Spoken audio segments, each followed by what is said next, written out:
I'm Jadzia Mfume, reporting at Pineview Middle School. A longtime teacher found herself in quite the hot seat after a classroom incident took an unexpected twist. It all began when a student who, by all accounts, had been nothing but respectful, was on the receiving end of some rather unkind and racially charged comments from the teacher.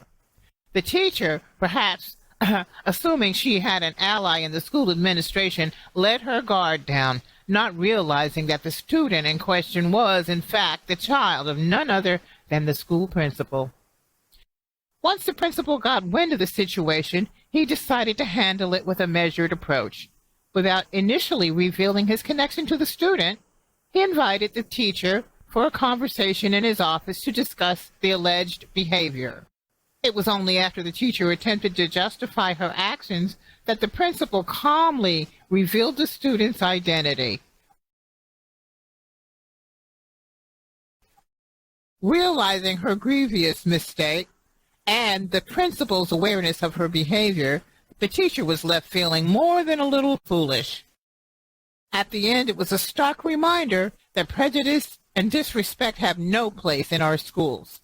The principal's steady approach ensured that the teacher had to confront her own biases, highlighting the importance of treating every student with fairness.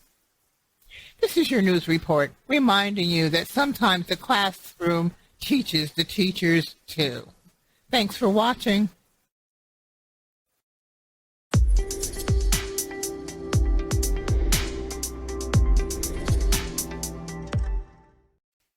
Hello, I'm Sarah Bourgeois, reporting for Simply Raw News, live on location from the Cape Cod Sim. Alleged drug thieves Casey Mitchell, 35, Rayford Jones, 38, and Jonathan Mercy, 44, thought that it was their lucky day. They broke into the home of Deja Simmons on the Capricorn Sim and discovered what they believed to be 3 jars of cocaine. They took the jars home and stored the contents, only to later discover that the jars were in fact urns and that they had snorted the remains of Deja's late husband, Calvin Simmons, and their 2 dogs, Buddy and Pal.